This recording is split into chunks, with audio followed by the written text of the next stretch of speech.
안녕하십니까. 한국지질자원연구원에서 온 이수정이라고 합니다. 감사합니다. 저는 한국지질자원연구원의 자원활용연구본부 자원순환연구센터에 있고요. 뭔가 자원순환 이런 게 많이 들어가죠. 리사이클 연구를 좀 하고 있습니다. 그리고 아시는지 모르겠지만 정부출연연구소가 공동 부설 기관으로 UST라는 University of Science and Technology 과학기술연합대학원 대학교라고 해서 출연연 안에 대학원만 프로그램을 갖고 있어요. 그래서 UST라고 하고 이 UST에 출연연을 포함해서 30개 기관이 참여를 하고 있는데 이 기관을 각각 우리가 이제 스쿨이라고 부릅니다. 그래서 이 30개 스쿨로 구성이 되어 있는데 지자연에 설치된 UST 키감스쿨의 대표 교수도 맡고 있습니다. 저희 지자연 스쿨에는 지질과학하고 자원공학 이렇게 두 개의 전공이 운영이 되고 있고요. 현재 학생은 재학생은 40명 정도입니다. 이게 석사, 박사 통합과정이 이제 40명 이렇게 되어 있고 교수로 활동하고 있는 교원들이 42명 정도 됩니다. 오늘 제가 말씀드릴 내용은 처음에는 제가 일반인들을 대상으로 하는 강연이라고 생각을 해서 제목을 좀 이렇게 좀 쉽게 지으려고 돌에서 금속까지 광물자원의 여정과 지속가능한 미래. 왜냐하면 신동희 교수님하고 그 전에 만나서 말씀을 나눠보다가 제가 자연과학을 공부를 했는데 이제 공학 쪽 일을 하다 보니까 연구원에서도 재활용을 하게 되고 그래서 이 실제로 자연에서 존재하는 광물을 자원으로 보고 이것을 엔지니어들이 어떻게 가공하는가를 직접 목격하고 또 그런 연구 사업에 포함이 돼서 일을 하다 보니까 이게 자연과학자의 눈으로 본 광물 자원하고 굉장히 다르더라고요. 그래서 최근에는 뭐 여러 가지 생각들이 드는데 이것들을 포함해서 제가 이제 재활용 연구도 하고 있으니까 또 지속 가능성에 대해서 말들이 많거든요. 말을 많이 하잖아요. 굉장히 팬시한 말로 여기저기 우리가 얘기를 하고 있는데 이것에 대한 좀 저의 생각을 오늘 좀 나눠 드리려고 제목을 이렇게 달아봤습니다. 저는 사실은 어렸을 때부터 지금까지 과학을 좋아한 적이 없어요. 수학도 좋아한 적이 없어요. 그냥 공부를 잘하는 학생이었고 우리 공부를 잘하려면 모든 과목이 어느 정도는 돼야 되잖아요. 그래서 그냥 어느 정도는 되고 저 맨 앞에 있는 저 그림이 뭐냐면 제가 그린 거예요. 중학교 때. 저 원래 꿈은 만화가가 되는 거였어요. 그래서 저 그림이 제가 중학교 한 2학년 때까지 맨날 연습장에다 저 그림을 그린 거예요. 순정 만화. 옛날에 그 유명한 황모 만화가가 계셔서 그 뭔지 아시죠? 네.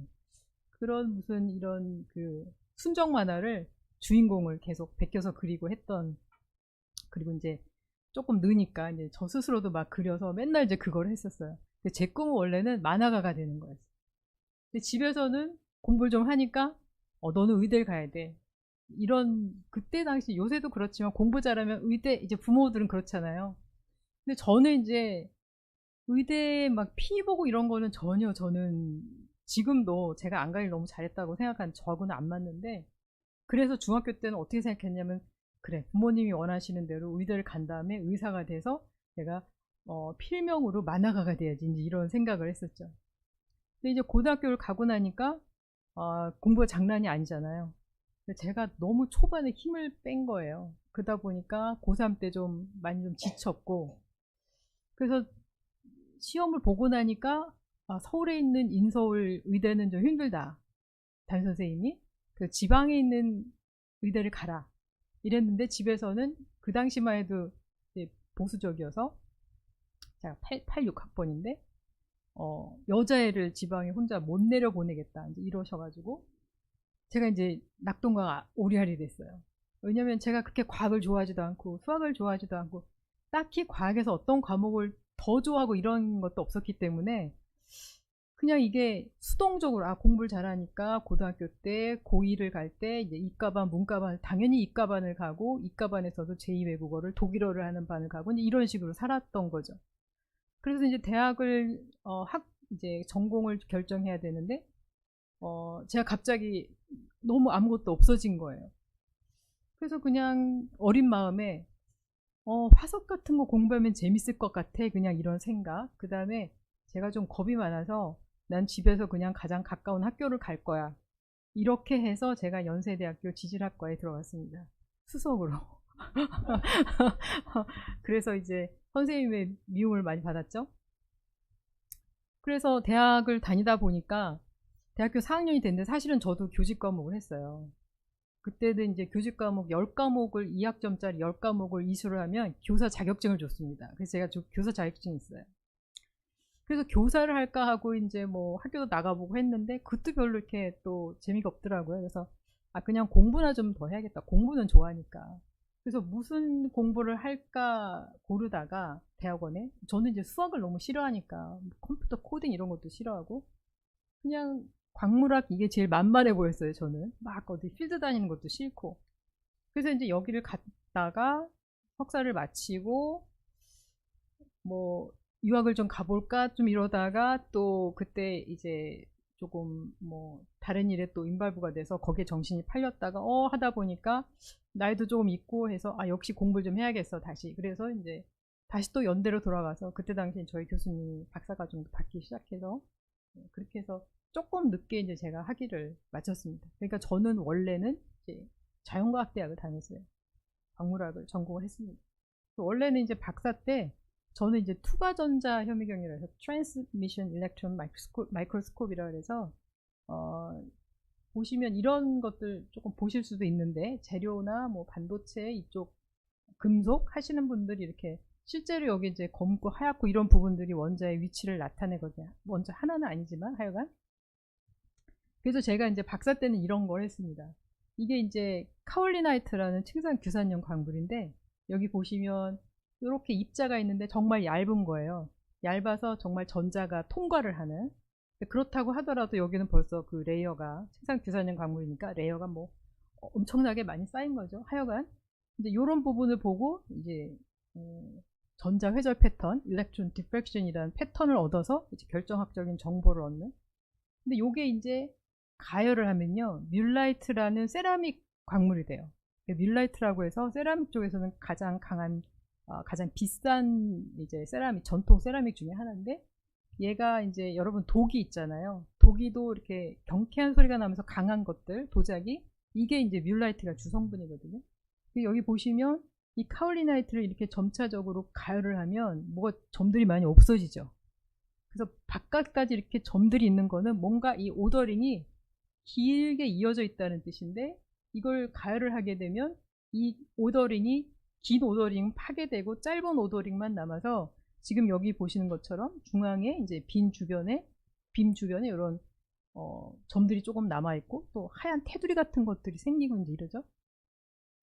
이랬다가 이제 이게 1000도가 넘어가면 이런 식으로 다시 또 막 점들이 생기고 여기도 또 다르고 여기도 또 다르죠. 그래서 이게 이제 1300도까지 이렇게 가열을 하면 이렇게 되는데 요 안에 이런 결정들이 생겨요. 지금 여기 보시면 이거는 거의 비정질 상태인데 이렇게 침상으로 새로운 물질들이 생기다가 이런 것들이 점점 둥글둥글해지죠. 그래서 이 뮬라이트라는 광물이 침상으로 길쭉길쭉하게 서로 랜덤하게 이렇게 성장을 하기 때문에 이것들이 서로 이렇게 붙잡고 있는 역할을 하는 거죠.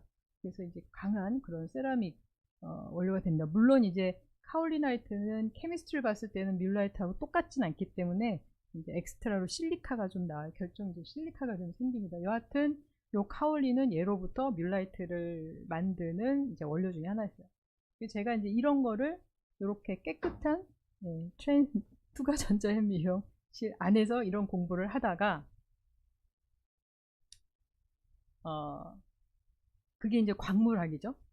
저는 거기서도 이제 저희 교수님이 층산규산용 광물을 하셨기 때문에 층산규산용 광물하고 점토 광물은 조금 달라요. 보통 이제 점토 광물은 클레이 미네랄이라고 하는데 층산규산용 광물 중에서도 저는 이제 카올리나이트를 한 거고 이 순수 광물학은 기본적으로는 지각, 그러니까 지구에 있는 지각, 그러니까 대륙지각, 해양지각에 분포하는 광물을 연구하는 건데 꼭 지구에 국한되지 않고 외부에서 온 운석 같은 것들도, 운석에 있는 이제 광물도 연구를 하죠. 이런 것들이 광물학입니다. 그래서 이 광물학은 순수 자연과학이기 때문에 기본적으로는 자연에 대한 우리의 그 호기심, 그러니까 광물의 결정 구조가 어떻게 생겼고 이 원자들이 어떤 위치에 있고 화학 조성이 어떻고 또 특정한 위치에 특정한 원소가 있음으로 해서 어떤 물리적 특성, 어떤 광학적 특성, 어떤 전기적 특성 이런 것들이 있는지, 또 이건 굉장히 이제 그 전통적인 이제 그러니까 생물학에서도 전통적인 부분이 이제 분류하는 거잖아요. 마찬가지로 광물학에서도 이제 클래시피케이션, 광물 어떻게 분류하는지 이런 부분들, 그 다음에 광물이 어떻게 만들어지는지, 이거는 광상하고는 조금 다릅니다. 마이크로하게 광물의 생성 메커니즘, 그 다음에 광물이 어디에 분포하는지 이런 것들이 광물학자의 주요 관심사죠. 그랬다가 이제 제가 지질자원연구원에 오면서 재활용 연구를 하게 됩니다. 엔지니어들하고 일을 하게 되고, 현재는 제가 지금 여기 보면 광물학회 수석 기획이사, 이거는 광물학을 했으니까 제가 그럴 것 같은데, 보시면 건설순환자원학회 여기 하고 있고, 그 다음에 USD 일도 좀 보고 있고, 그 다음에 연구원 안에서는 제가 국제지질자원 인재개발센터라는 부서가 있었는데 올 6월까지 요게 이제 센터장으로 있으면서 교육에 관한 일을 조금 했습니다. UST도 그렇고 인재개발센터도 그렇고 이제 교육 쪽 일을 제가 좀 한 거죠. 제가 사실은 올해 유튜브에 출연을 했어요. 안될과학이라고 혹시 아세요? 안될과학이라고, 이 안될과학 랩미팅 해가지고 이제 밤 10시부터 12시까지 라이브를 하는 방송이 있어요. 거기에 출연을 했습니다. 그래서 거기서는 2시간 찍었는데 그걸 한 30분짜리로 해서 이렇게 두 편을 올려주더라고요. 그래서 한 편은 제가 광물에 대해서 좀 일반인들이 좀 재밌게 느낄 만한 것들을 얘기를 했고, 두 번째는 이제 지오폴리머, 제가 연구하고 있는 이 재활용 연구 지오폴리머 연구 내용을 좀 말씀을 드렸어요. 그래서 오늘 말씀드릴 내용도 이 부분에서 이제 이 뒤편에 있는 얘기들이 조금 나옵니다. 그래서 제가 정확하게 뭘 하고 있는지 혹시 안될과학의 또 독자시면 한번 찾아보셔도 좋을 것 같습니다. 이때는 너무 제가 떨려가지고 너무 막 떨려서 아무 생각도 안 나고 항성이라는 분하고 같이 방송을 했는데, 이분이 한 얘기를 들으면서 앞에 막 이렇게 또 그 댓글이 올라와요. 그 댓글을 보면서 막 신경을 너무 쓰니까 뭐 댓글도 잘 못하고 막 정말 엉망이었는데 어떻게 편집을 했는지 또 근사하게 편집이 되더라고요. 그래서 이렇게 두 편이 있습니다. 그래서 이제 제가 연구원에 간 다음에는 바로 자원활용 연구, 옛날엔 이제 자원활용 소재 연구부라고 했는데 소재한 사람들까지 합해서 이쪽으로 갔어요, 부서를. 원래는 이제 그 지질학을 한 사람들이 모여있는 부서가 아니라 사람들은 다 제가 그리 갈 줄 알았는데 저는 이쪽 부서로 갔어요. 그래서 이제 이쪽에서 이제 성광재련이라고 얘기를 하는데요. 성광재련, 그 다음에 소재, 이거 하는 쪽 부서에 가서 일을 하게 됩니다. 그래서 제가 여기서 한 역할은 공정광물학이라는 말을 제가 만들었어요. 영어로 하면 Process Mineralogy라고 있습니다. 그래서 이런 일을 하는 사람들은 이제 Process Mineralogist라고 하는데요. 요거는 트래디셔널한 미너럴로지와는 다르게 광물학적인 지식을 광물 자원에서 우리가 자원을 어떻게 뽑아내는가에 활용을 하는 겁니다. 그래서 기본적으로는 성광 재련 이런 공정을 하는 사람들하고 협업을 하고요. 이 사람들이 공정을 개선할 수 있도록 도와주는 역할을 합니다. 그래서 주요 이제 관심사는 여기 밑에 보시는 것처럼 실제로 우리가 어떤 금속의 광물이다라고 하고 광상을 이제 발견하잖아요. 그러면 이제 광산을 개발하게 되는데 그 광상에서 채굴하는 것들이 사실 또 광석만 채굴하는 건 아니잖아요. 전체를 다 대규모로 폭발시켜서 이렇게 채굴하기 때문에 가지고 오게 되면 이 전체에서 이 광석에서 우리가 타겟으로 해야 되는 광물이 무엇인지, 또 그 양이 얼마나 있는지, 메이저, 마이너, 그 다음에 트레이스로는 얼마나 있는지 이런 것들을 분석을 하게 되고요. 그 다음에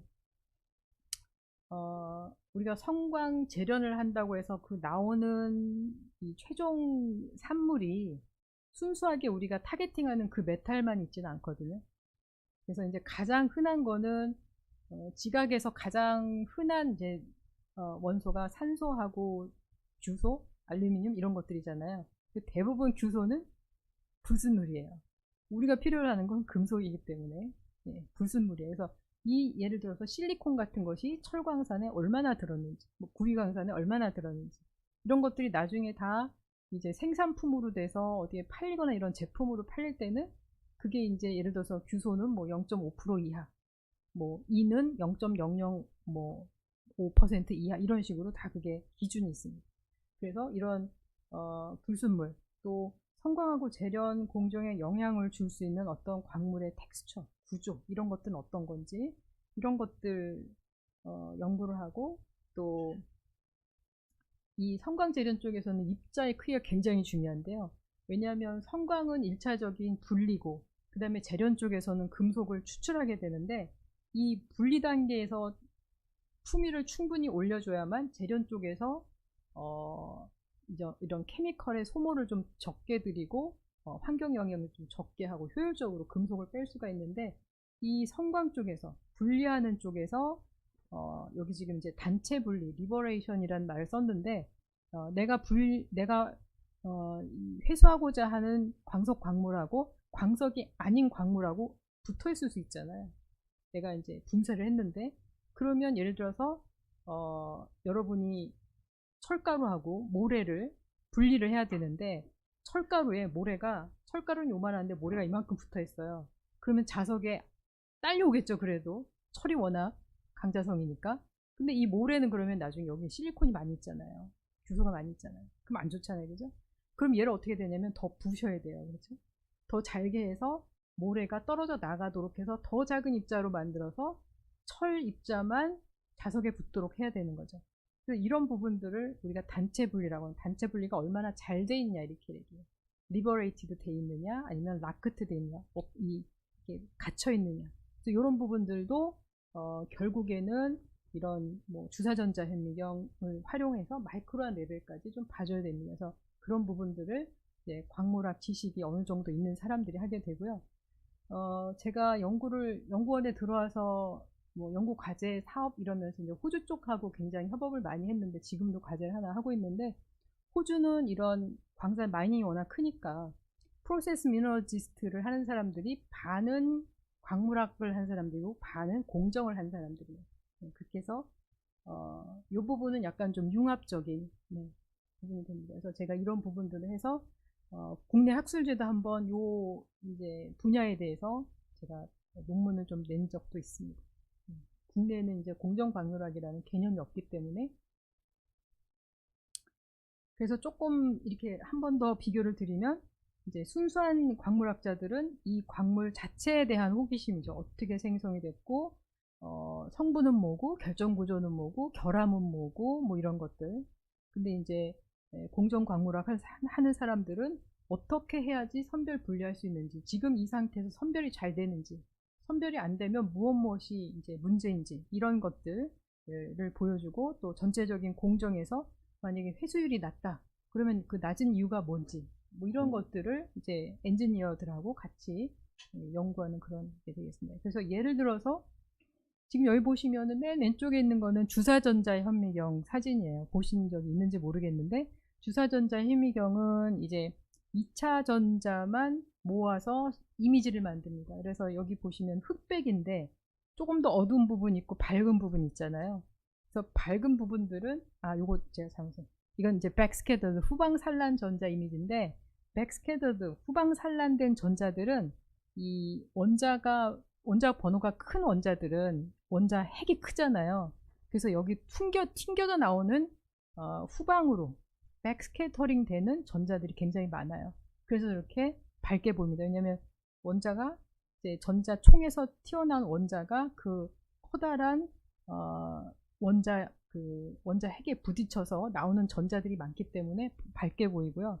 가벼운 원자들은 원자 핵도 작고 원자 자체가 이제 작기 때문에 후방 산란되는 전자가 상대적으로 적어서 저렇게 이제 후방산란 전자 이미지는 일종의 이제 케미컬 컴포지션에 대한 정보를 주거든요.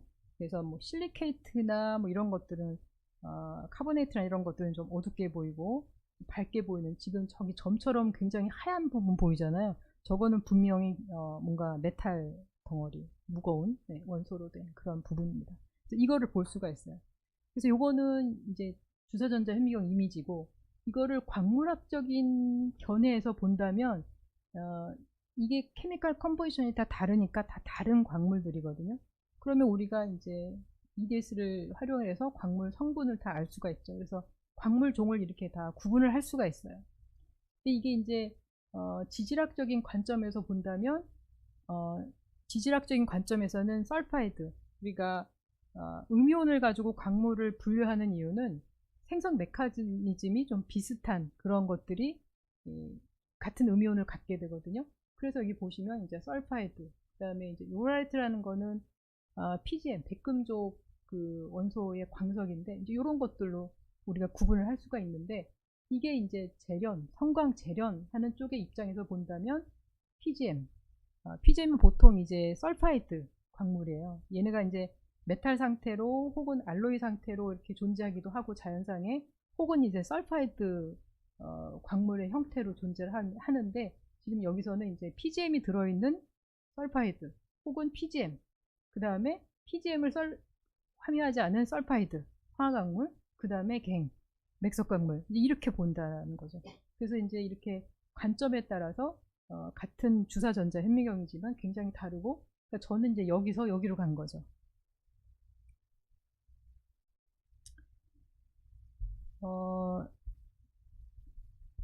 여러분이 매일 사용하는 이 휴대폰이 사실은 60가지 이상의 광물에서 추출한 금속, 비금속 이런 것들을 포함을 하고 있습니다.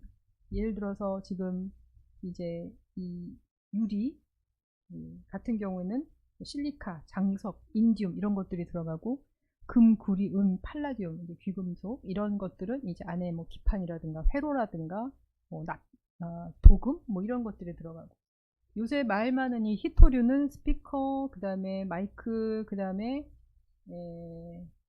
뭐죠? 기억이 안 나네. 하여튼 스피커, 마이크 뭐 이런 데 들어가고, 그 다음에 이제 요건 전지 쪽이죠. 네. 이거 굉장히 이제 간단하게 이렇게 나타냈지만 또 이제 이것들의 문제가 뭐냐면, 여기에 이렇게 들어가는 금속들이 굉장히 고순도여야 돼요. 순도가 뭐 99.99%라든가 99.9%라든가 이런 식으로 굉장히 이제 소량씩, 하지만 종류는 굉장히 많은 거죠. 60가지 이상의 이런 다양한 금속, 비금속이 들어가서 우리가 휴대폰을 만들게 되는 겁니다. 그래서 최근에 사실은 이제 국가 전략 기술 이러면서 뭐 10개 분야 국가 전략 기술 이렇게 얘기를 하면서 에너지도 굉장히 각광을 받고 있고, 근데 상대적으로 좀 정부에서도 이 광물 자원에 대해서는 조금 간과하는 게 있지 않나, 저는 그런 생각이 드는 게, 모든 문명이라고 하는 게 우리가 석기, 청동기, 철기 이것도 사실은 이제 재료 기반이었잖아요. 그죠? 그래서 어떤 재료를 사용하느냐를 가지고 우리가 문명을 나눴다라는 거는 그만큼 그 재료가 문명의 발달에 굉장히 중요하다라는 거고, 지금 말하는 뭐 탄소 중립이나 수소 에너지나 이런 부분들도 사실은 우리가 핵심 광물이라고 부르는 이 광물 자원이 없으면 사실 불가능합니다. 수소 같은 경우도 생산이나 뭐 운반이나 이런 경우에 전해조다 같은 것들에도 다양한 금속들이 들어가는데, 아시다시피 우리나라는 금속이 거의 안 나잖아요. 그죠? 네. 안 나기 때문에, 이게 이제 우리나라 기준은 아니고요. 미국의 어느 웨브사이트를 찾으니까, 미국에서 이제 아기가 태어나면 이 아기가 평생 동안 사용하는 이제 자원의 양이에요. 근데 보시면 구리가 430kg, 철광석은 한 10톤 정도 되고, 소금도 여러분 광물이에요. 소금도 광물입니다. NC에. 소금도 한 14톤 되고, 우리는 이거보단 조금 적게 먹지 않을까요? 예, 미국 사람은 너무 짜게 먹어서. 점토라고 하는 게 이제 클레이 미네랄, 보통 이제 이건 이제 산업 광물이라고 해서 여기 뭐 세라믹이라든가 도자기라든가 뭐 이쪽 시멘트라든가 이런 거 다 포함할 수 있습니다. 그 다음에 알루미늄 한 1.2톤, 그 다음에 아연 이런 식으로 해서 굉장히 많은 그런 금속, 비금속 자원을 우리가 평생 소모하면서 살아간다는 거죠. 아시는지 모르겠지만 우리가 이제 암석, 돌이라고 부르는 거하고 광물이라고 부르는 거는 이렇게 다르죠. 그래서 암석은 광물의 혼합물입니다. 그러니까 혼합물이라고 말을 하는 거는 화학적인 게 아니라 물리적으로 분류 가능하다라는 거죠. 그래서 이렇게 화강암이 있는 경우에 장석하고 석영하고 옥모하고 입자로도 이렇게 보이잖아요. 그러니까 우리가 이걸 이제 이렇게 분류를 하려면 부수는 방법밖에 없죠. 네. 그래서 부셔서 이렇게 이제 어떤 적절한 방법을 가지고 선별을 할 수가 있는 겁니다. 그래서 이걸 선광이라고 합니다. 우리가 요새는 뭐 그 의약품에도 많이 쓰고 화장품에도 사실 여러분 굉장히 많이 써요. 제가 요새 이제 우리 여성들이 여기 많으시니까 이런 얘기 조금 하고 싶은데 페이스 파우더에 좀 관심이 많아서 막 유튜브를 좀 찾아봤더니 어떤 게 좋대요. 그래서 이제 그걸 이렇게 찾아보니까 우리나라 화장품이 요새 참 좋은 게 뭐냐면 성분이 너무 좋은 거예요. 성분이. 근데 제가 이제 쓰고 있는 파우더가 저는 그냥 제가 오랫동안 썼으니까 그 페이스 파우더를 계속 썼는데 알고 봤더니 이게 탈크더라고요. 탈크. 네. 여러분 제가 층산규산염 광물 했잖아요. 층산규산염 광물은 그 종이 여러 개가 스피시스가 보통은 이렇게 섞여서 나타나요. 왜냐면 얘네들이 층층이 쌓이는 거는 조금 다른데 층이 쌓이는 거는 다른데 이 AB 플레인으로는 구조가 비슷해요. 기본적으로는 알루미늄 실리케이트, 3면체, 6면체, 뭐 거기에 이제 다른 양이온이 이제 뭐 치환되느냐 이거의 문제이기 때문에 그래서 사실은 많이 섞여 있습니다. 근데 층산규산염 광물 중에 성명 광물도 있어요. 그래서 탈크가 문제가 되는 게 이 성명 광물하고 섞여 있을 수가 있어요. 그래서 탈크는 굉장히 조심해서 써야 된다고 저는 생각을 하는데 왜냐면 이걸 사실은 전자현미경으로나 봐야지 구분될 정도거든요. 정말 이 입자가 작아지기 때문에 광학현미경만으로 충분하지 않고 어느 경우에는 주사전자현미경이나 심지어는 투과전자현미경으로 봐야 되기 때문에 이걸 굉장히 이 투과전자현미경 한 사람들이 이런 얘기를 해요. 내가 평생 보는 시료의 양을 다 모아도 이 엄지손톱만큼 안 된다라고 하거든요. 그렇게 적은 영역을 보고 이 탈크 시료에 성용 광물이 없다라고 얘기를 할 수 있을까요? 그 전체에 대해서. 그래서 저는 페이스 파우더를 빨리 바꿔야겠다 이러면서 뭐 좋다고 한 페이스 파우더를 봤더니 역시 그것도 탈크더라고요. 그래서 탈크가 분명히 이렇게 피지도 흡수하면서 이렇게 자연스러운 광이 돌게 하는 굉장히 좋은 파우더, 페이스 파우더 재료이긴 한데 조금 그런 걸 보면은 이게 외국 화장품은 아직도 그런 거에 대한 좀 관념이 없구나. 근데 우리나라는 성분이 너무 좋더라고요. 그래서 제가 이제 바꿔 탈 겁니다. 하여간 뭐 그런 화장품에도 많이 쓰고 뭐 의약품에도 많이 쓰고 있는데 요거 아마 저도 이제 강연을 하려고 이것저것 찾다 보니까 이게 좀 재밌어서 보여드리려고요. 이 돌을 뭐라고 하냐면 청금석이라고 해요. 원래 이제 석자가 붙으면 광물이고 암이 붙으면 그게 돌이에요.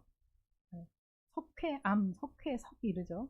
근데 이거는 이제 청금석이라고 부르는데 사실은 순수한 한 단일종의 광물은 아니고요. 조금 여러 가지가 좀 섞인 거예요. 여기 이제 황화광물도 좀 들어가고. 근데 이제 이거를 영어로는 이제 라줄라이트라고도 부르는데 요게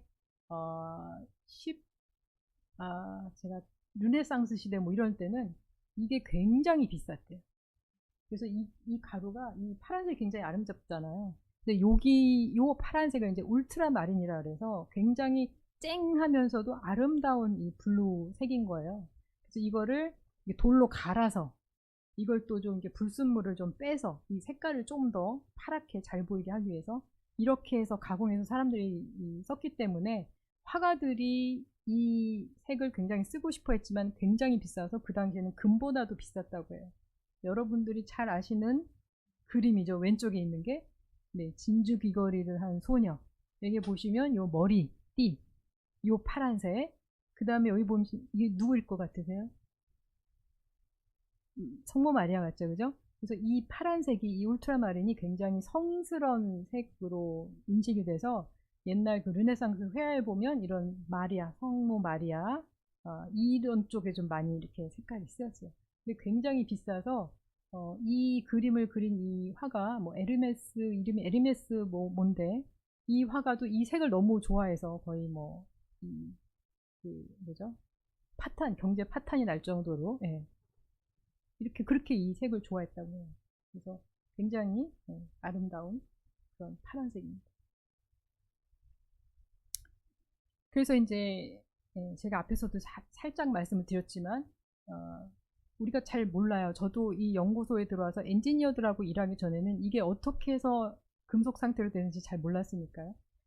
보시면 우리가 이제 철광석이라고 하는 거는 철의 광석이죠. 그러니까 철이 다른 광물보다 굉장히 많이 들어있어서 경제적으로 가치가 있는 철광석입니다. 철광석이 많이 어느 지역에 많이 몰려 있어요. 그걸 우리가 철광상이라고 하죠. 철광상. 그러면 이제 철광상을 우리가 채굴을 할 수 있습니다. 거기에 가는데 뭐 도로도 낼 수 있고 전기 시설도 가능하고 뭐 운반비도 타당하고 이러면 우리가 경제적으로 경제성이 있다. 그럼 개발을 할 수가 있죠. 그래서 이제 철광상에서 캐옵니다.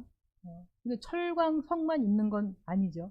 철광석에 제가 이제 대표적인 거 자철석만 지금 썼는데 뭐 여러 가지가 있고 최근에는 요 철광석들도 굉장히 순도가 좋은 것들을 많이 캐서 소모가 돼서 조금 낮은 것들만 있는데 이런 이제 철광석을 우리가 성광을 하고 그 다음에 재련을 통해서 철만 모으고 근데 철만 있으면 얘가 또 금방 산화가 되잖아요. 이거는 다양한 이제 합금 형태를 만들게 되죠. 그 다음에 이제 이런 뭐 못이라든가 이렇게 뭐 제품 형태로 이제 이렇게 되는 겁니다. 그래서 이걸 이제 정리를 해보면 현장에서 채굴을 하고 채굴된 것들은 또 현장에서는 폐석이라고 해서 정작 뭐 광상이 이렇게 발달돼 있다라고 지질학자들이 뭐 리포트를 주겠죠. 그러면 그거에 따라서 광채를 따라서 이제 채굴을 할 건데 그렇다 하더라도 딱 거기만 아름답게 이렇게 하진 않잖아요. 그러니까 현장에서 이거는 광석은 별로 없고 그냥 돌 이런 것들 그런 건 이제 폐석이라고 해서 이제 현장에서 쌓아놓게 되고요. 그 다음에 이제 광석만 갖고 와서 현장에서 보통은 이제 성광장이라고 하는데 이런 것들이 광산 바로 근처에 있어요. 그래서 여기서 이제 분쇄를 하고 분쇄를 해서 제가 아까 말씀드린 것처럼 적절한 방법을 가지고 이걸 이제 농축을 시키는 겁니다. 보통은 이게 이제 건식 공정도 있고 습식 공정까지도 들어가요. 근데 습식 공정을 하게 되면 또 건조를 해야겠죠. 그럼 폐수도 더 나오고. 근데 피할 수는 없습니다. 농축을 시킨 다음에 이게 어느 정도 되면 이제 재련 공정으로 넘어갑니다. 근데 재련도 크게는 습식 공정하고 건식 공정이 있어요. 건식 공정은 아마 여러분 그 뭐 포항제철 옛날엔 포항제철 뭐 용광로가 뭐 연휴에도 식지 않는다고 1년 365일 돌아간다고 막 이렇게 시뻘건 샘물하고 막 이런 거 보신 적 있잖아요, 그죠?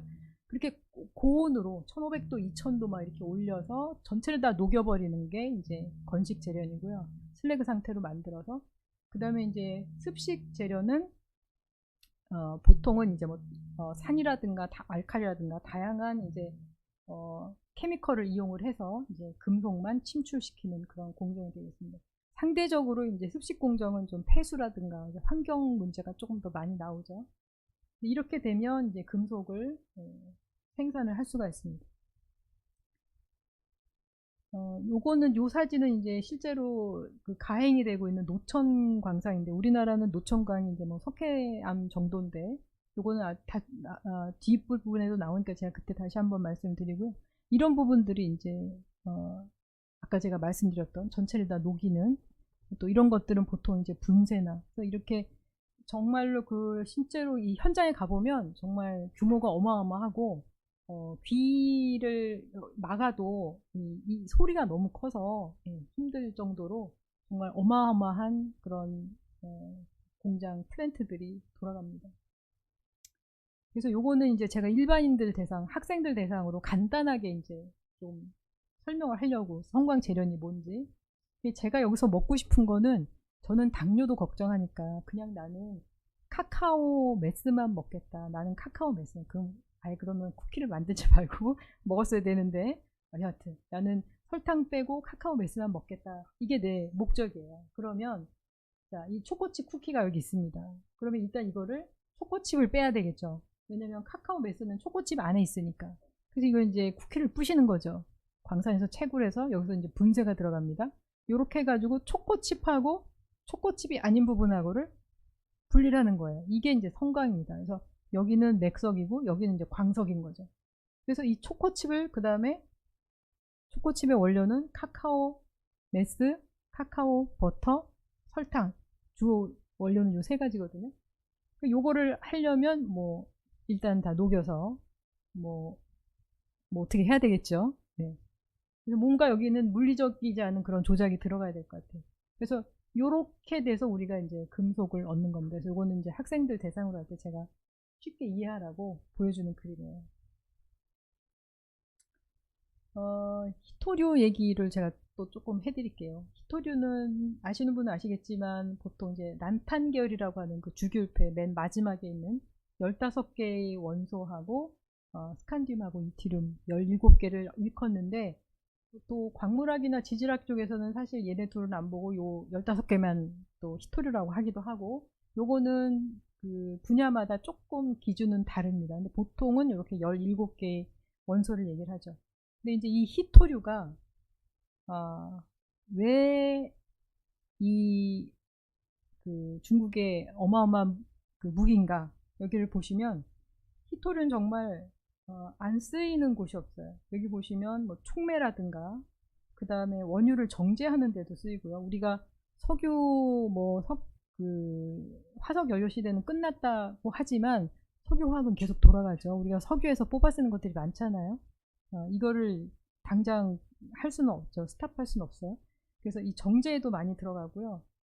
화학 공정, 그 다음에 잘 아시는 연구자석으로 해서 저기 뭐죠? EV, 전기자동차의 그 구동 모터에 들어가는 거, 그 다음에 컴퓨터, 너무 잘 알죠? 컴퓨터 역시 자석으로 들어가고요. 그 다음에 그 스틸을 만드는 데도 들어가고, 또 광학 기계 쪽에도 들어가고, 또 이 클린 에너지, 그러니까 뭐죠? 풍력 발전기, 그 다음에 위성, 그 다음에 GPS라고 하죠. 요새는 미사일도 이렇게 딱 어떤 지점을 딱 해주면 정확하게 가서 이제 폭발을 하잖아요. 그런 것들도 이 정밀 타격할 수 있는 것도 이 히토리가 없으면 그게 불가능합니다. 그래서 이제 방산 쪽이 히토리가 굉장히 중요한 거. 그래서 이제 미국이 특히 이제 중히토류 연구 자석에 들어가는 이거를 굉장히 확보하려고 하고 중국이 그걸 가지고 이제 무기를 삼고 있는 거죠.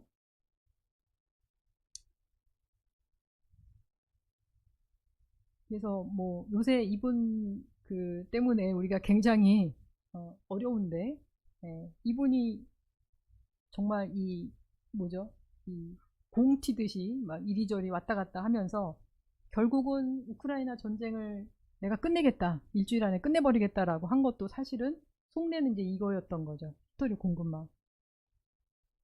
그만큼 이제 히토류 자원을 둘러싼 그 국제 정세가 굉장히 다이나믹하게 바뀌고 있는데 이 히토류가 문제는 뭐냐면 제가 아까 이제 채굴에서부터 금속까지의 과정을 보여드렸잖아요.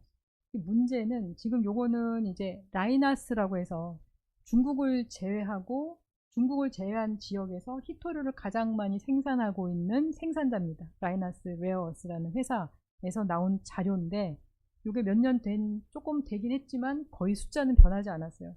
지금 여기 보시면 맨 처음에 이제 채굴, 그 다음에 분쇄 농축 이 부분까지 보시면 미국이 11%, 미얀마가 15%, 호주가 11%, 그 다음 다른 나라들 합쳐서 2%, 중국이 61%. 그러니까 채굴해서 당장 거기서 이렇게 분쇄해가지고 나누는 거, 그래서 히토류 광석만 만드는 고기까지 중국이 61%를 차지하고 있는 겁니다. 그 다음에 이걸 가져와서 얘네가 이 히토리가 우리가 란탄이라고 묶는 이유는 얘네가 케미컬 그 프로퍼티가 굉장히 비슷하잖아요. 그래서 이 란탄 쪽 원소들을 하나하나 분류하는 데 사실 굉장히 많은 에너지가 드는 거거든요. 그래서 처음에는 이걸 란탄 옥사이드로 만듭니다. 그러니까 히토리오 그냥 옥사이드로 만들어요. 그걸 우리가 이제 토탈 레어스 옥사이드라고 하거든요. TREO. TREO까지 만든 다음에 그 다음에 연구자석에 들어가는 거는 주 성분은 니오디뮴입니다. NdPr이라서 ND하고 PR이거든요. PR은 조금만 들어가고 ND가 많이 들어가기 때문에 니오디뮴을 ND 옥사이드를 만들죠. 그 다음에 요 ND 옥사이드에서 옥시전을 빼는 거예요. 그래서 메탈로 되는 거예요. 이렇게 됩니다. 순서가. 그래서 여기 보시면 금속 생산까지, 그러니까 정제해서 갖고 온 거를 여기 보시면 크래킹, 리칭 이렇게 돼 있잖아요. 이게 금속을 그 옥사이드 상태에서 그 다음에 빼려면 얘가 잘 안 빠져요. 화학 결합이 강하기 때문에. 그러니까 이걸 크래킹이라 해서 보통은 이제 온도도 좀 어느 정도 올리고 그 다음에 알카리하고 섞어서 로스팅이라 해서 구워요. 뭐 500도도 좋고 더 올라가는 온도 800도, 900도 이렇게. 그러면 이제 강 알카리 하에서 이걸 구워주게 되면 좀 끊어지는 거죠. 그 다음에 이제 거기다 케미컬을 집어넣어서 이제 리치아웃을 시키는 거예요. 그렇게 한 다음에 이제 이걸 순도를 높여주기 위해서 다시 또 이제 정제를 하죠. 리파이닝. 그 부분까지가 이제 이 두 번째 단계인데 이 부분을 넘어가니까 중국이 87%가 됐죠. 갑자기 올랐어요. 네. 이 부분이 굉장히 더티한 겁니다. 그러니까 화학적으로도 제가 지금 얘기한 것만 들어도 케미컬을 엄청 쓸 것 같고 그 다음에 나중에는 얘가 우리가 필요한 건 ND잖아요. 그러면 ND만 뽑으려면 그걸 나중에는 이제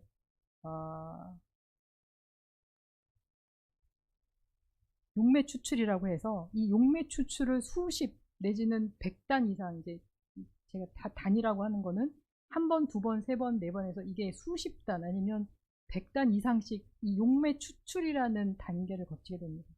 그러니까 어마어마한 케미컬을 쓰는 거예요. 근데 그거 외에는 지금 방법이 없어요. 그렇기 때문에 이 부분까지가 이제 환경 그 부담이 임팩트가 굉장히 큰 거예요.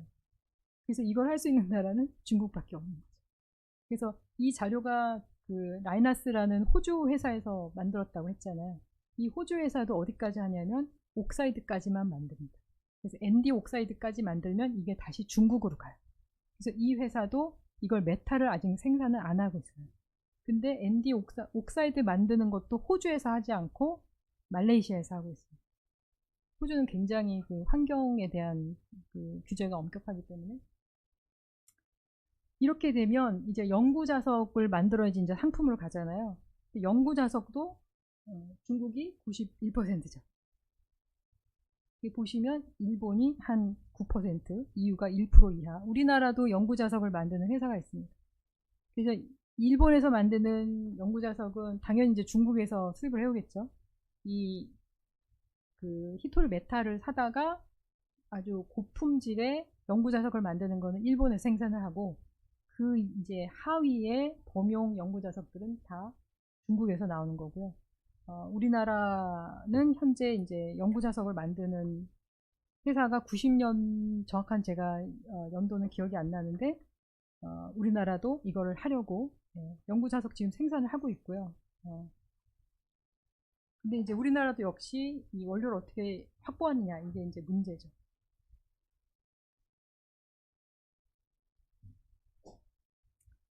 핵심 광물이라는 말 들어보셨어요? 영어로는 뭐 크리티컬 미네랄즈라고도 하고 여기 우리나라 같은 경우는 여기 흑연이 들어가요. 음극재 중요하잖아요, 그죠? 우리 산업에.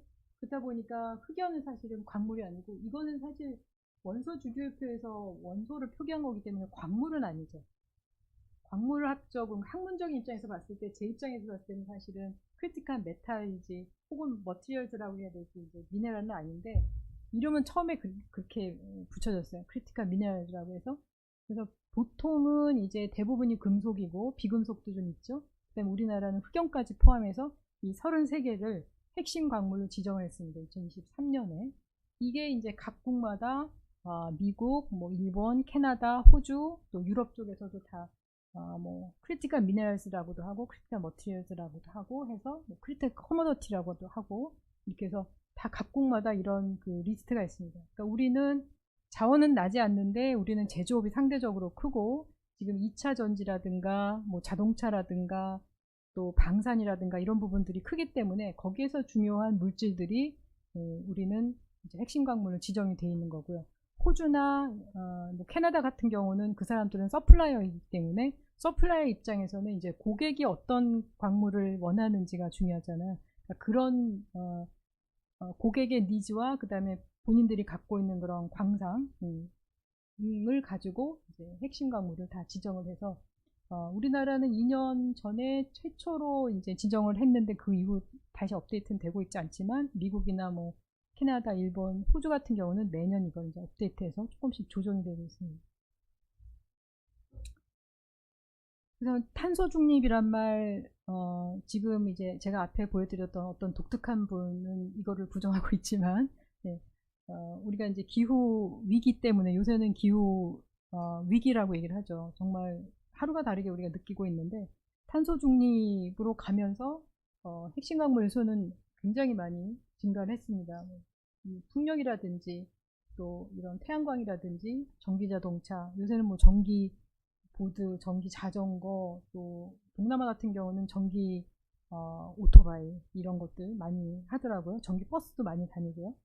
우리가 좀 생각을 해봐야 될 부분이 있습니다. 탄소 중립 좋은데, 자, 제가 여기 에너지 전환의 역설이다라고 말씀을 드린 거는 지금 여기 보시면 메가와트당 지금 풍력, 그 다음에 태양광, 수력발전, 원자력발전, 석탄화력발전 전부 다 여기에 시멘트 콘크리트가 들어가요. 그죠? 시멘트 콘크리트로 다 짓잖아요. 그래서 이걸 한번 제가 따져봤어요. 이 각각의 에너지 발전 방법에서 생산되는 에너지 메가와트당 시멘트 콘크리트가 얼마나 소요되는지 이것들을 건설할 때 이거 보시면 석탄 화력발전소를 1로 기준을 잡으면요 풍력발전은 3에서 5 그러니까 3배에서 5배라는 거죠. 지금 여기 이거 별로 크게 안 나와 있는데 여기 사람이 점처럼 보여요. 왜냐면 이게 풍력 그 윈드 터빈이 높이도 높지만 그 블레이드하고 무게가 어마어마하거든요. 그럼 이걸 견디려면 이 밑에 콘크리트를 어마어마하게 부어줘야 돼요. 그러니까 이거는 이제 땅에 설치가 되는 건데 이게 풍력으로 가잖아요. 그러면 정말 어마어마하게 갖다 부어야 돼요. 제가 최근에 어떤 그 워크숍에 갔더니 한 분이 그걸 보여주시더라고요. 그분은 이제 시멘트를 하신 분인데 정말 어마어마한 양을 시멘트 콘크리트에다 부어야 됩니다. 사실은 3배, 5배 제가 했는데 사실은 더 될 수도 있어요.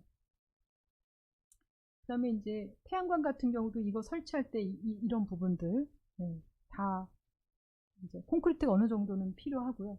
수력발전 같은 경우는 수력발전 댐을 건설한다고 치면 이거는 뭐 어마어마한 게 들어가요. 수십 또는 수백 그러니까 석탄화력하고 비교를 한다면요.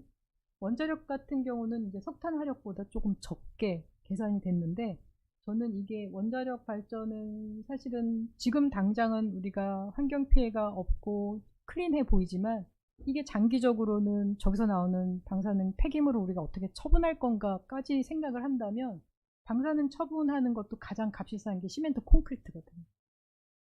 뭐 유리로도 하고 폴리머로도 하지만 좀 비싸서 가장 이제 손쉽게 쓸 수 있는 거는 시멘트 콘크리트예요. 가장 값이 싸니까 두껍게 하면 되거든요. 그러면 여기도 이제 사실은 어마어마한 양이 들어갈 수가 있는 거죠. 그래서 이렇게 우리가 에너지 전환, 탄소 중립 이렇게 해서 석탄 화력은 더티하고 다른 이제 청정한 뭐 에너지로 가야 된다 이렇게 하면서도 실은 우리가 그럼 완벽하게 클린하냐? 그거는 아니라는 거죠. 그건 어떤 에너지도 여기서 벗어날 수가 없습니다. 시멘트 콘크리트의 문제가 이 원료 자체가 이제 석회암이라고 하는 게 주로 이제 CaCO3라는 이제 석회석으로 돼 있잖아요. 그죠? 얘는 이제 이 성분 자체가 여기에 CO가 들어가 있어요. C가 들어가 있습니다. 이 안에. 이걸 우리가 보통 이제 시멘트를 만들 때 이런 석회암, 그 다음에 점토 뭐 이런 것들을 집어넣어 가지고 1500도 부분까지 소성을 하거든요. 그럼 얘네가 이렇게 덩어리가 져요. 이렇게. 이걸 이제 시멘트 클링커라고 합니다. 덩어리가 져요. 얘를 가열하면 CO2는 날아가죠. 그럼 얘는 이제 CaO가 되는데 덩어리진 거를 못 쓰잖아요. 얘를 다시 부셔야 됩니다. 그래서 이걸 다시 분쇄를 해요. 그러면 시멘트를 생산하는데 여기서 시멘트 자체 C가 있는데 1500도 열을 올리니까 이거 연소되면서 C가 또 나오죠. 원료에서 나오죠. 그 다음에 얘를 또 분쇄하는데도 에너지가 들어가니까 그것도 C가 나오죠. 이렇게 해서 얘가 시멘트 이 클링커 1톤을 생산한다라고 하면 예전에는 이게 한 970kg 정도의 탄소가 나온다 이렇게 했어요. 근데 최근에는 이제 시멘트 쪽도 이 부담이 크니까 그것들을 많이 이제 낮추려고 노력을 하다 보니까 최근에 조금 낮아졌지만 그렇다고 해서 그게 뭐 500kg냐 그건 아니고 뭐 900, 한 2, 30 뭐 이런 정도로 여전히 굉장히 탄소가 많이 나오는, 그래서 예로부터 우리가 이제 굴뚝 산업이라고 했던 거고요. 이런 이제 본질적인 문제가 있기 때문에 시멘트 산업에서는 이제 이 칼슘 계열이 아니라 이제 다른 물질로 좀 가려는 그런 연구들을 많이 하고 있죠. 아니면 이제 대체를 한다든가. 그래서 앞에서 제가 이제 뭐 청정 에너지 좋은데 청정 에너지 생산에도 이런 시멘트 콘크리트가 굉장히 많이 필요하다라는 걸 보여드렸고, 이 탄소의 문제가 지금 여기 보시면 글로벌하게 전 지구적으로 탄소가 얼만큼 배출되느냐를 봤을 때 산업 쪽에서 나오는 게 한 4분의 1이거든요. 근데 이 산업 4분의 1 중에 4분의 1 이상이 시멘트에 나오는 겁니다. 시멘트가 사실은 이제 굉장히 큰 부분이다. 뭐 철은 당연히 철 재련하는 쪽은 우리가 철 굉장히 많이 쓰니까요. 이렇게 됩니다. 이제 2차 세계대전으로 해서 이제 뭐 공산국가뿐만이 아니라 서방 국가들도 피해를 많이 봤잖아요. 유럽 쪽도 이제 뭐 다 파괴가 되면 이제 사실 이제 시멘트 공장도 다 파괴가 되죠. 그러면 이제 사람들이 재건을 해야 되는데 뭐 집도 짓고 뭐 학교도 짓고 병원도 짓고 그래야 되겠죠. 시멘트가 안 나오잖아요. 시멘트 공장도 파괴가 됐을 테니까. 그래서 2차 세계대전이 끝난 이후에 주로 이제 지금도 그렇지만 예전에도 이 소련이라고 하는 러시아 쪽이 약간 뭔가 좀 독특한 자기 자신들만의 어떤 과학 기술이 좀 있어요. 그런 부분들이 있어요. 결정학도 좀 그렇고 우주 쪽도 좀 그렇고, 그쵸? 그런 부분이 있는데 그쪽에서 이게 1930년대부터 시멘트 물질이 아닌 걸로 시멘트 같은 걸 만드는 연구를 한 거예요. 그때는 이제 슬래그라고 하는 거, 아까 제가 이제 건식 재료 말씀드렸는데 모든 걸 다 녹여서 이제 상대적으로 금속들은 무거우니까 나머지 이제 실리케이트 이런 것들은 위로 뜨거든요. 녹은 상태로. 그럼 이제 그걸 이제 식히면 그게 이제 슬래그가 되는데 그 슬래그에는 칼슘이 많이 들어있어요. 그래서 이걸 가루로 만들어서 물을 부으면 근데 이게 시멘트는 가소성이라 해서 CaO에다가 시멘트 가루에다가 물만 부어서 옛날에 아버지들이 이렇게 시멘트 포대 사다가 시멘트 물 붓고 마당에서 이렇게 해가지고 이제 벽에다 이렇게 벽돌 이렇게 해가지고 보수하고 그랬거든요. 제가 어렸을 때는 단독주택들이 많았고, 그렇게 이제 물하고 바로 반응을 해서 이제 수화강물들이 생겨서 강도가 생겨서 이제 단단해지는데 슬래그는 그렇진 않아요. 하지만 이제 칼슘은 많이 들어가 있죠. 여기다가 이제 뭘 좀 넣어야 돼요. 그래서 그거를 이제 발견해낸 거예요. 1930년대부터. 그래서 지금 옛날에 이제 소련이라고 하는 부분, 그 다음에 지금으로 말하면 우크라이나, 러시아 이쪽에서 이 물질을 가지고 실제로 9층짜리 빌딩, 뭐 주택, 뭐 기숙사 이런 것들을 지어서 아직까지도 남아 있대요. 아직까지도. 그런 것들 연구가 이제 30년대부터 시작이 됐습니다. 그래서 이제 이 연구가 시작이 될 때는 처음에 이제 슬래그를 갖고 했는데 슬래그 다음에 뭐 재건이 어느 정도 됐겠죠. 그 다음에 이제 산업들이 발달하고 이러면 에너지가 많이 필요하니까 아마도 화석연료 많이 뗐겠죠. 그러면 이제 석탄 화력이니까 석탄 화력에서 나오는 석탄재, 재를 가지고도 또 이제 만들 수가 있다. 이제 이런 쪽으로 이제 연구들이 많이 됐습니다. 그래서 제가 연구한 게 이제 지오폴리머라는 건데요. 이름이 이제 아시겠지만 지오는 뭔가 지구, 그죠? 땅 이런 걸 의미하잖아요. 그래서 지오라는 거는 지구 물질이다라는 걸 의미하고 폴리머는 말 그대로 여러분들 아시는 그 화학 폴리머 보통 이제 유기 물질인데 앞에서 제가 이제 뭐 슬래그를 가지고 시멘트가 아닌 물질을 가지고 시멘트 같은 물질을 만드는 그 연구가 시작이 될 때 우리도 지금도 그렇지만 뭔가 새로운 재료를 가지고 뭔가 연구가 많이 시작이 되면 전 세계적으로 여러 랩에서 막 동시에 하게 되죠. 하고 저널에 발표하고 막 이런단 말이에요. 그래서 이 레시피도 다 다르고 물질을 섞는 것도 다 다르고 만드는 방법도 다 다르고 순서도 다 다른데 자기네들끼리 막 만들어서 여러 랩에서 다양한 이름으로 불렸습니다. 그래서 이게 뭐 미네랄 시멘트라고도 하고 뭐 알루미노 실리케이트 미네랄이라고도 하고 하여튼 뭐 한 10개 이상 되는 그런 다양한 이름으로 불리다가 지오폴리머는 그 중에 하나였어요, 이름이. 이 지오폴리머라는 이름은 조셉 데비도비치라는 이분은 이제 프랑스의 화학자인데 본인이 화학을 했어요. 그러니까 폴리머를 했어요.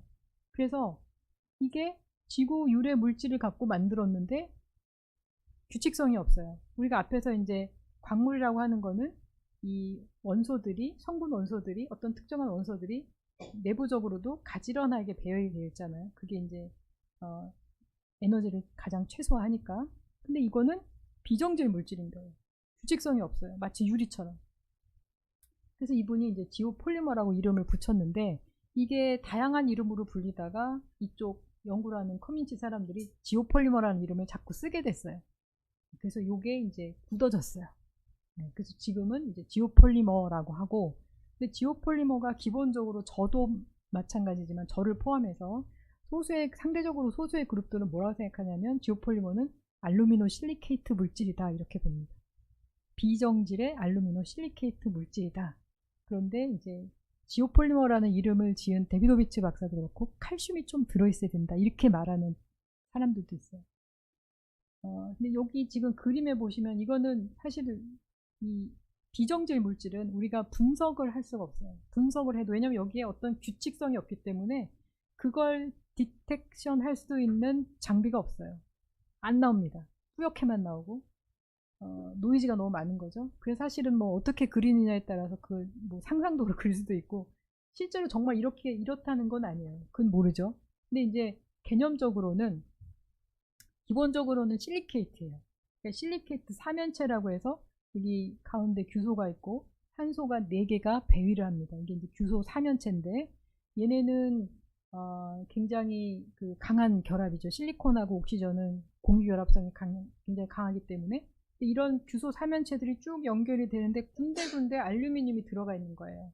알루미늄이 실리콘을 치환하는 건 자연에서 굉장히 흔하거든요. 이렇게 되면 알루미늄은 3가고 규소는 플러스 4가니까 1가가 모자르잖아요. 그래서 우리가 여기 이 지오폴리머를 제조할 때 넣어주는 1가나 혹은 2가짜리 양이온, 알칼리 양이온이 여기 들어갑니다. 지금 여기 보시면 NA가 있잖아요. 저도 지오폴리머를 제조할 때 많이 쓰는 게 NaOH 쓰고 NaOH 그다음에 물유리 이런 것들을 조성에 맞게 일정한 비율로 쓰는데 이렇게 되면 이제 이런 규소 사면체하고 알루미늄 사면체가 쭉 3차원적으로 연결이 되어 있고 중간중간에 이 차지 밸런스를 맞춰주는 소듐이 있는데 얘네는 워낙 물을 잘 끌어들이니까 이렇게 수화된 상태로 이렇게 있을 거다라는 거죠. 근데 이제 지오폴리머가 시멘트하고 다른 가장 큰 차이점 중에 하나는 물론 이제 시멘트는 칼슘이고 이제 CSH니까 칼슘 실리콘 하이드레이트인데 여기는 이제 알루미늄 실리케이트고 칼슘이 저는 없어야 진정한 지오폴리머라고 믿는데 또 한 가지가 물의 존재예요. 그래서 시멘트는 하이드레이트, 수화물이 시멘트의 구성 성분이에요. 그런데 지오폴리머는 원래는 이상적으로는 구조 안에 물이 없습니다. 근데 이제 이 Na 자체가 워낙 물을 잘 끌어들이기 때문에 이런 것들이 흡착된 상태로 어느 정도는 있다라는 것이고 실제로는 케미컬하게 연결된 물은 극히 적다고 보고요. 그래서 이제 내부에 원래는 이상적으로는 물이 없어요. 이거는 이제 한 논문에서 800개 정도의 원소를 가지고 지오폴리머 뭐 자기네들 모델이 있겠죠. 그걸 가지고 이렇게 모델로 만든 겁니다. 그래서 중요한 거는 이게 어떤 체인이나 판 구조를 가진 게 아니라 3차원적으로 지오폴리머를 제대로 만들면 이런 알루미늄 실리케이트 비정질 구조가 3차원적으로 연결이 돼서 거대한 하나의 분자, 고분자 같은 형태를 만들어야 된다는 거예요. 그게 기술이고, 그래야만 이것이 시멘트보다도 굉장히 단단한 그런 강도를 갖는, 그냥 공유결합성이 굉장히 강하기 때문에 케미컬에도 강하고 그런 물질을 만들 수가 있는 겁니다. 그래서 만드는 방법은 그냥 시멘트 만드는 거하고 너무 비슷해요. 지금 여기 제가 앞에 이런 몇 가지 지오폴리머의 원료가 되는 주로 알루미늄 실리케이트 물질이고요. 성분이 여기에 이제 알카리를 섞습니다. 근데 이 알카리는 내가 어떤 지오폴리머를 만드느냐에 따라서 달려 있는 거죠. 그러니까 기본적으로는 A 더하기 B는 C라고 하면 내가 C를 만들기 위해서 A에 없는 것을 B만큼 섞어야지 C가 되잖아요. 그죠? 그거를 가지고 이제 계산을 해서 적절한 알칼리, 이게 한 종류도 될 수 있고 두 종류도 될 수 있고 각각의 이제 비율은 배합비마다 다 달라지는 거죠. 보통은 지오폴리머의 원료에 따라서 메타카올린이라고 하는, 제가 아까 카올리나이트라고 했는데 이걸 한 7, 800도 이렇게 온도를 올리면 얘가 좀 비정질 물질처럼 돼요. 그걸 이제 메타카올린이라고 해서 그걸 상품으로도 파는데 얘가 시멘트 속에도 들어가요. 시멘트 가루에도. 근데 메타카올린 같은 경우에는 지오폴리머를 만들면 상온에서도 100메가파스칼이 나옵니다. 100메가파스칼은 굉장히 높은 강도예요. 일반적으로 시멘트 콘크리트 만들었을 때 보통 한 40, 50메가파스칼 되는 강도가 높다라고 하니까. 근데 메타카올린 같은 경우는 레시피만 제대로 해서 제대로 만들면 상온에서 굳혀도 그 다음날 아침에 와보면 굉장히 단단하게 굳어 있어서 이게 보통 100메가파스칼 이렇게 됩니다. 그리고 그 나머지 원소들은 메타카올린을 뺀 나머지 원료들은 좀 열을 조금 가해줘야 돼요. 힙큐어링을 좀 해줘야 돼요. 그래서 저 같은 경우는 저희 랩에서는 보통 한 60도, 70도, 뭐 80도 정도, 이렇게 100도 이하로 하루 정도 합니다. 실험을 해보니까 오븐에서 너무 짧은 시간 하면 초기 강도가 조금 떨어지고요. 한 20시간 이상 하루 정도 양생을 해주게 되면 굉장히 강도가 높은 그런 지오폴리머를 만들 수가 있어요. 그래서 이거는 시멘트랑 비슷하기 때문에 이런 몰드에다가 집어넣으면 그 몰드 모양대로 모양이 나오는 거고요. 얘는 메타카올린 만들 거고 얘는 이제 플라이애시 석탄재로 만든 겁니다. 그래서 여기 보시면 이거는 이제 지오폴리머 콘크리트인데요.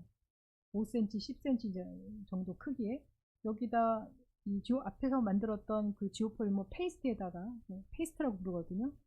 지오폴리머 원료, 알칼리, 물, 거기다가 굵은 골재, 잔골재 이렇게 넣으면 시멘트 콘크리트랑 이제 비슷한 개념이죠. 지오폴리머 콘크리트를 만들게 됩니다. 그래서 요렇게 해서 건물에도 당연히 이제 쓰이고, 호주에는 이런 대규모로 상용화한 이제 예가 있고요. 시멘트하고 지오폴리머 만드는 방법은 굉장히 쉬워요. 그래서 이 시멘트를 잘 아시는 분들은 지오폴리머를 이해하기가 굉장히 쉬운데, 시멘트 원료에다가 이거는 이제 우리가 포대로 사오니까 이게 이제 뭐 CaO 54% 이상 이렇게, 이건 공산품이니까 정해져 있죠. 이걸 가지고 여기다 이제 물을 단위 수량이라고 해서 집어넣고 섞으면 이제 시멘트 페이스트가 되고, 지오폴리머는 알루미늄 실리케이트 원료 물질에다가 물하고 알칼리를 좀 섞으면 됩니다. 근데 제가 여기다가 시멘트는 물이 성분이고 지오폴리머는 촉매라고 했잖아요. 그래서 이 물은 분명히 필요합니다. 왜냐하면 또 그 하이드롤리시스에 의해서 이 원료를 녹이기도 하고 또 이게 믹싱도 돼야 되기 때문에 물은 반드시 필요하지만 사실 물은 촉매에 불과하고 지오폴리머 구조에는 들어가지 않기 때문에 이 점이 굉장히 좀 차이가 납니다. 그래서 뭐 아이들하고 실험을 할 때는 이렇게 그냥 뭐 이런 거 가지고 실험실에서 이렇게 만들어도 되고, 네. 이렇게 3D 프린팅을 해도 되고, 왜냐면 시멘트랑 동일하기 때문에 이렇게 뭐 몰드에다 집어넣으면 여러 가지 형태로 만들 수가 있습니다.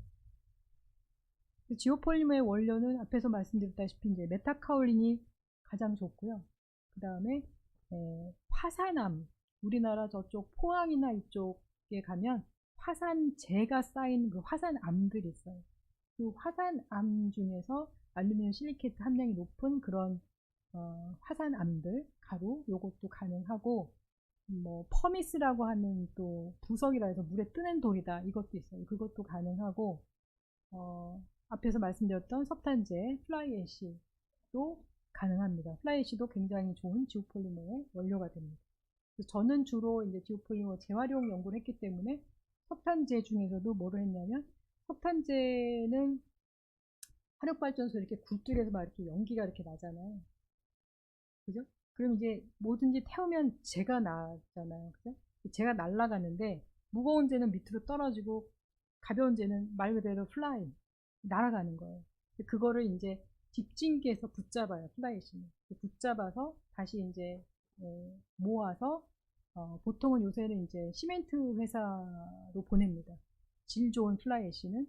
나머지 이제 시멘트 회사에서 안 사가는 플라이애쉬, 그다음에 무거운 그 이제 버텀애쉬, 바닥재라고 하는데, 이런 것들은 그 석탄 화력 발전소 부지가 굉장히 넓은데 거기 매립지가 있어요. 바닷물에다가 이걸 섞어서 날아가니까 뜨겁기도 하고, 바닷물하고 섞어서 슬러리 상태로 관을 따라서 쭉 쏴서 그 매립지에다가 버리는 거죠. 그래서 이 매립지가 이제 좀 차면 다시 둑을 좀 올리고, 매립지로. 그래서 여러분들 구글 지도를 보시면 화력발전소 밑에 옆에 이제 엄청 넓은, 뭔가 회색빛의 그런 넓은 지역이 있어요. 그게 이제 매립한 지역입니다. 저는 처음에는 그 매립된 석탄재를 재활용하겠다라는 걸로 해서 이제 이 연구를, 지오폴리머 연구를 시작을 해서, 뭐 우리나라에서는 지오폴리머에 관한 저만큼 아는 사람은 없지 않을까 그렇게 생각을 하는데, 지금 이게 이제 플라이애쉬라는 물질이에요. 상대적으로 조금 색깔이 좀 옅은데, 얘를 주사전자협력으로 좀 요 입자만 하나만 이렇게 당겨보면 이 표면에 뭔가 침상으로 약간 뭔가 자란 것 같은 이런 것들이 좀 보이죠. 근데 이 플라이애쉬는 사실 이제 마이크로하게 보면, 학문적으로 보면 굉장히 헤테로지니어스, 균질하지 않아서 입자마다 다르고, 또 입자를 이렇게 단면을 잘라보면 표면이 다르고 내부가 다르고, 굉장히 상당히 그 까다로운 물질인데, 앞에서 제가 이제 바닥재를 가지고 했다고 말씀드렸잖아요. 바닥재가 이제 이렇게 생긴 애들도 있어요. 모래 같은 애들도 있고, 이렇게 생긴, 이 바닥에 약간 모래 같은 애들 보이죠? 이거를 앞에서 제가 이제 성광할 때 이제 분쇄를 해서 세퍼레이션 한다 그랬잖아요. 똑같은 그 공정을 여기다가 적용을 한 겁니다. 그래서 바닥재를 가지고 분쇄를 해서, 얘는 뭐냐면 언번드 카본이에요. 그래서 석탄을 뗄 때 화력발전소에서 이걸 분쇄해 가지고 벙커CU 같은 걸로, 왜냐면 불이 잘 안 붙으니까 벙커CU 같은 걸로 해서 1500도 이상 이렇게 태우거든요. 그럼 그게 이제 터빈을 돌려서 그게 우리가 이제 전기 에너지가 되는 건데, 짧은 시간 동안 이 석탄 가루를 갈아서 이 그 연소로 안에 훅 뜨거운 바람하고 불어버리기 때문에 카본이 다 안 타요. 불완전 연소가 돼요. 그래서 그 언번드 카본이라고 하는 것들이 여기 섞여 있어요. 얘가 섞여 있으면은 얘를 갖다가 지오폴리머를 만들어도 강도도 잘 안 나오고 색깔도 좀 시커멓게 보이는 거죠. 그래서 이제 선광이라는 과정을 통해서 이 언번드 카본만 이렇게 따로 빼는 거예요. 여기 보면 시커멓잖아요. 요거는 카본이에요. 요거는 다시 발전소에서 연료로 사용을 할 수가 있어요. 요렇게 해서, 그러면 나머지가 이제 나온 것들은 조금 거뭇거뭇한 것도 좀 없고, 그래서 요걸 가지고 이제 지오폴리머를 만들 수가 있습니다. 그래서 이 언번드 카본만 빼는 공정을 좀 사진을 몇 개 보여드리면, 이게 부유선별 프로스 플로테이션이라고 영어를 하는 건데, 여기 보시면 이거를 이제 물에다가 타요. 이 석탄재를 갈아서 물에다가 탄 다음에 이 밑에서 이제 우리가 셀이라고 부르는데, 이 밑에서 이제 저어주는 부분이 있고 공기를 좀 넣어줘요. 그 다음에 아시겠지만 카본은 흑연, 이거는 친수성인가요? 갑자기 많이 생각이 안 나요. 친수성이 반대가 뭐죠? 소수성. 소수성이잖아요, 그죠? 소수성 아니에요? 소수성이잖아요, 미끄랑. 얘는 소수성이에요. 그래서 얘를 여기다가 케미컬을 조금 집어넣어요. 그러면 여기 막 이렇게 거품을 막 만든 다음에 이 거품에 소수성 입자가 들러붙는 거예요. 여기 보시면 시커멓잖아요. 그래서 그 언번드 카본이 여기 붙어 있어요. 근데 이 거품이 위에만 있어요. 그래서 이렇게 거품이 이게 붙어 있는데 이 부분을 긁어내는 거예요. 이 거품을. 그러면 거품하고 거품은 이제 꺼지겠죠. 그러면 여기에 대부분이 이제 카본만 그렇게 모이는 겁니다. 모든 세퍼레이션은 100%라는 게 없어서 이렇게 하더라도 이 안에 또 이제 지오폴리머 원료가 될 수 있는 카본이 아닌 물질들이 또 있기 때문에 이걸 갖다가 또 이제 정제를 해야 되는 거죠. 이런 과정을 통해서 앞에서 이제 언본드 카본을 빼는 그런 과정을 했습니다. 그래서 요거는 이제 요 부유선별 앞에서 보신 거에 간단한 그림인데 밑에서 이렇게 일으켜주고 공기를 넣어주고 해서 위에 이 거품을 일으키고 근데 이제 적절한 거품을 넣어서 이 거품을 좀 더 소수성 입자가 잘 붙게 만들어주고 이 거품이 꺼지지 않도록 하는 그런 것들을 좀 케미컬을 넣어줘서 이제 이런 공정들을 우리나라에서도 이거는 실제로 그 성강 그 플랜트에서 적용하고 있는 그런 방법들이에요. 그래서 지오폴리머 연구를 사실 이제 국내에서는 1990년대부터 이제 많이 했는데 주로 이제 건축 토목하신 분들이 많이 했고 저는 제가 지오폴리머를 좋은 논문들을 쓸 수 있고 성과를 냈던 것이 제가 광물학을 했기 때문에 가능했다라고 생각을 하는데 제대로 만드는 랩이 잘 없어요. 지오폴리머는. 근데 제대로만 만들면 앞에서 말씀드린 것처럼 공유결합성이 굉장히 강하기 때문에 케미칼에도 굉장히 강하고요. 산에 굉장히 강하고 또 물에도 잘 안 풀어지고요. 이 지오폴리머 조각을 물에다가 집어넣어서 그게 풀어지면 지오폴리머가 아닌 겁니다. 그 다음에 이 내열성이 굉장히 좋고요. 시멘트는 아까 제가 이제 시멘트는 물이 성분이라고 했잖아요. 수화물. 그래서 이게 온도가 화재가 만약에 나면은 시멘트 안에도 이게 믹싱을 했기 때문에 이 믹싱을 하면서 공기가 많이 들어가거든요. 그래서 포어들이 많이 있어요. 사실은 눈에 보이지 않는 포어를 포함을 해서 이러다 보니까 이 화재가 막 나면 이제 물이 시멘트의 성분이었던 그 물들이 수증기가 되는 거죠. 그래서 그 포어에서 압력을 더 이상 이기지 못하면 그게 터집니다. 그래서 이제 그걸 스폴링이라고 하는데 실제로 유튜브나 이런 데 보면 시멘트 콘크리트 화재 실험한 거 보면 한 200도 넘어가게 되면 막 소리가 들려요. 그래서 한 400도, 600도 이렇게 되면 실제로 이게 막 터져서 나갑니다. 근데 지오폴리머는 저희 랩에서 실험한 걸로는 1100도에서 뭐 3시간 이렇게 돼도 약간 표면이 부풀어 오르거나 이런 건 있지만 크랙도 별로 잘 안 가고요. 열에 굉장히 강합니다.